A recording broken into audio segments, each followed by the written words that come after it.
گوری کا گاؤں قسط نمبر 5 وغیرہ لائی تھی، یہ سب تیرا ہے، تجھے نہیں ملے گا کیونکہ یہ لوگ اب سب اپنے نام کروا چکے ہوں گے۔ منال یہ سب حیرانگی سے سن رہی تھی۔ انزالہ کو یہ سب اس کی مما سے پتہ چلا تھا اور اس کے گوش گزار کر دیا ہے۔ وہ اس کی طرف سے سوال نظروں سے دیکھتے ہوئے بولی، دیکھو، تمہیں اب اپنے تایا کے بیٹے حیدر کو اپنانا ہے۔ انزالہ نے کہا تو وہ اچھل پڑی۔ کیا؟ منال نے کہا، دیکھو تو وہ اکلوتا ہے، اگر وہ تجھے پسند کر لے تو وہ خود تیرے لیے سٹینڈ لے گا، ورنہ یہ تو کبھی کے مر کے بھی سبھی تجھے اپنی بہو نہیں بنائیں گے۔ میں لکھ کے دیتی ہوں، یہ کیسے بوڑھے سے تجھے یہاں بیاہ دیں گے؟ انزالہ نے کہا۔ نہیں، منال نے اپنے کانوں پہ ہاتھ رکھ لیا۔ بینا کان اور آنکھیں بند کرنے سے کچھ نہیں ہوگا، جیسے بھی کر کے حیدر سے شادی کر۔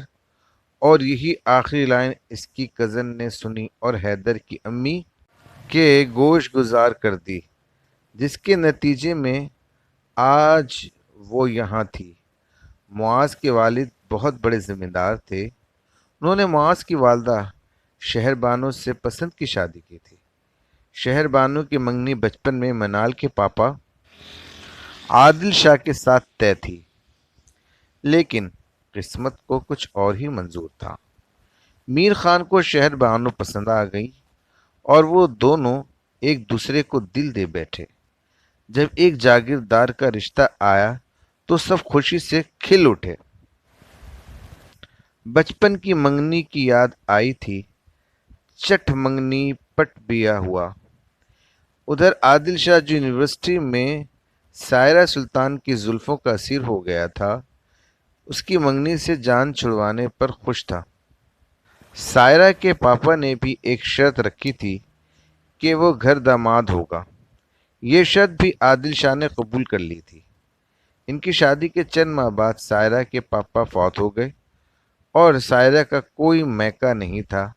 ماں باپ پہلے ہی چل بسے۔ سائرہ نے عادل شاہ سے کہا کہ ان کے بھائیوں کو بھی شہر بلا لیں تاکہ سب بھائی ساتھ رہ سکیں، لیکن عادل شاہ اور سائرہ اتنی ہی عمر لکھوا کر لائے تھے۔ 3 سال کی منال کو چھوڑ کر خالق حقیقی سے جا ملے۔ 3 سال کی منال کو چھوڑ کر خالق حقیقی سے جا ملے۔ حلیمہ خاتون معاذ کے ساتھ کراچی آئی تھیں، بیٹی ناز کے گھر۔ وہیں ان کی ملاقات ہاسپٹل میں منال کی چچی سے ہوئی تھی۔ چچی نے حلیمہ خاتون کو دعوت دی اور معاذ کو اپنا نمبر اور ایڈریس بھی دیا تھا۔ حلیمہ وہاں کی تو باتوں باتوں میں چچا نے ان سے منال کے رشتے کا ذکر کیا۔ معاذ کے لیے حلیمہ خاتون سوچ میں پڑ گئیں۔ واپسی پر خالہ نے ناز باجی سے لا کر ذکر کیا تو وہ بولی، امی، منال اس عورت کی بیٹی ہے، معاذ اس سے شادی کیسے کر سکتا ہے؟ اس سے جس کی ماں نے اس کی ماں کا حق مارا تھا، وہ حیرت سے پوچھ رہی تھی۔ ناز، تمہیں گڑے مردے اکھاڑنے کی ضرورت نہیں، میں خود منع کر دوں گی، حلیمہ نے ہاتھ سے روکتے ہوئے سمجھایا۔ امی، وہ لوگ ایسا سوچ بھی کیسے سکتے ہیں؟ یاد نہیں ہے منال کی امی کی وجہ سے شہر بانو خالہ کا رشتہ ٹوٹ گیا تھا؟ ناز سخت خفا تھی۔ نادم ہے، کچھ پتہ نہیں، فضول باتیں مت کرو، حلیمہ نے کہا۔ خالہ، میں اسی لڑکی سے شادی کروں گا۔ معاذ جو ابھی ابھی گھر آیا تھا ان سب کی باتیں سن لی تھی۔ لیکن بیٹا، تم نے تو ابھی تک اس لڑکی کو دیکھا بھی نہیں ہے، یہ فیصلے اتنے جلدی نہیں ہوتے، حلیمہ اسے سمجھاتے ہوئے بولی۔ نہیں خالہ، آپ آج ہی جائیں اور ان سے نکاح کی تاریخ لے آئیں۔ معاذ کی بات پر حلیمہ سر پکڑے رہ گئی اور ناز جو معاذ سے کافی بڑی تھی اس کے پیچھے گئی تاکہ اسے سمجھا سکے، لیکن وہ الٹا ان پر چڑھا دوڑا۔ گوری ناز باجی، آپ مجھے سب بتائیں کیا ہوا تھا امی کے ساتھ۔ سب معاذ کے گوش گزار کر دیا، اور ناز نے جو ادھر ادھر سے سنا معظم نے اپنی ماں کو نہیں دیکھا تھا، وہ اس کی پیدائش کے وقت کمزور ہو گئی تھی اور 1 ہفتے کے اندر ہی چل بسی تھی۔ شمیر خان نے دوسری شادی نہیں کی تھی کیونکہ انہیں شہر بانو سے بے حد محبت تھی، اور چند سال پہلے وہ بھی اللہ کو پیارے ہو گئے۔ معاذ اکیلا رہ گیا تھا۔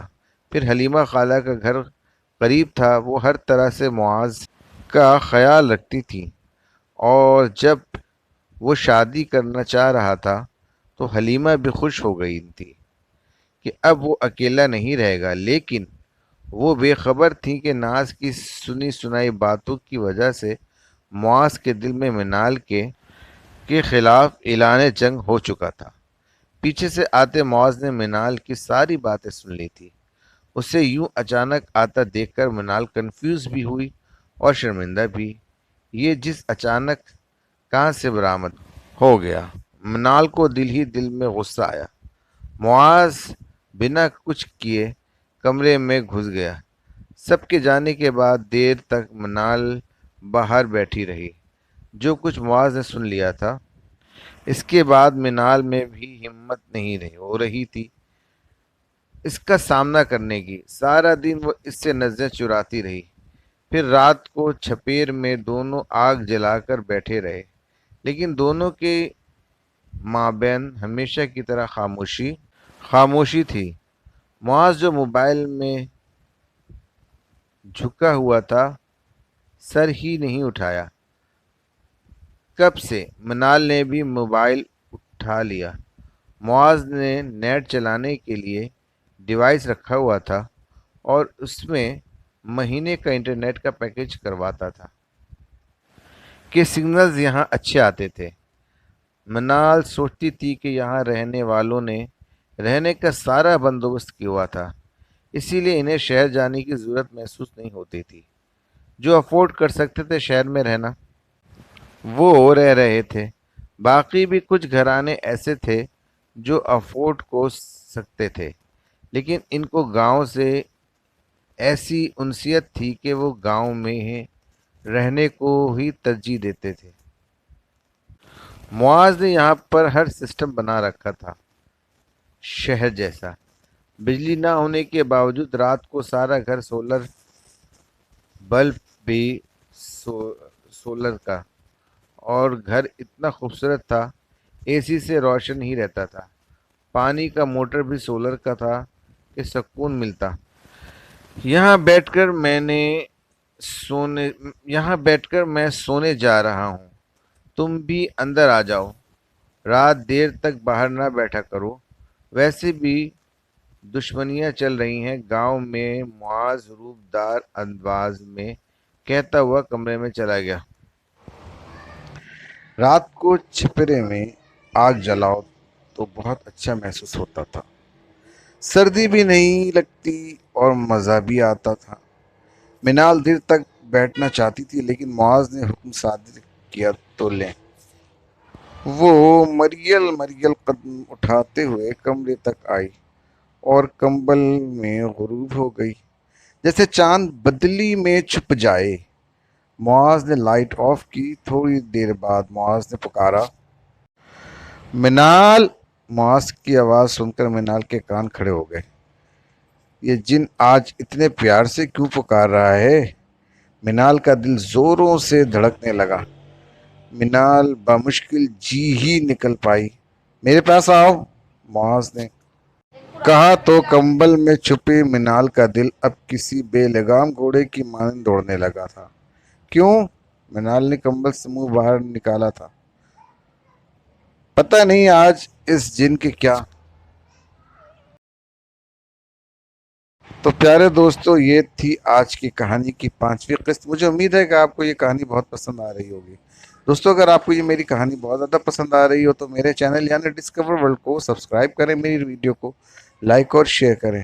چلے دوستو، ڈسکور ورلڈ سے عمران احمد کو اجازت دیں. ملتے ایک نیکسٹ ویڈیو اور ایک نیکسٹ ایپیسوڈ کے ساتھ. تب تک کے لیے اللہ حافظ.